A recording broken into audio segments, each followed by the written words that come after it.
hindi madali ang buhay namin sa bukid. Pero itong Pada City, maarte-arte. Hindi ko makain ng mais, pero ang mukha, parang pataw.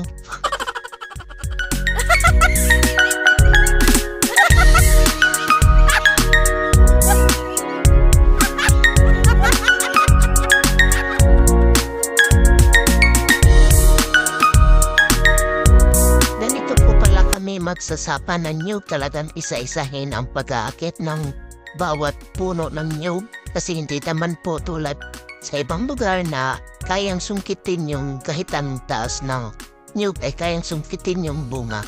Pero sa amin, hindi usog na niyan. Talagang sasakahin mo bawat isa-isahin mo yung puno talaga bago ka makapag-harvest. Kasi wala naman din uso dito sa amin yung magbe-baker tulad ng ibang lugar.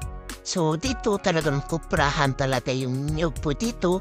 At ang nanghirap po dito sa amin kasi wala pong palayo po kami sa lungsod. So talagang mahirapan din kami sa transpo.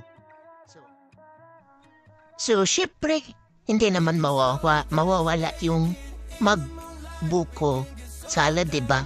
Yan yung natural na salad sa probinsya.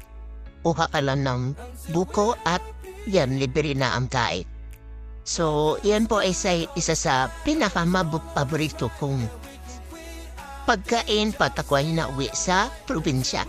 So, tara, kain na. Kain tayo.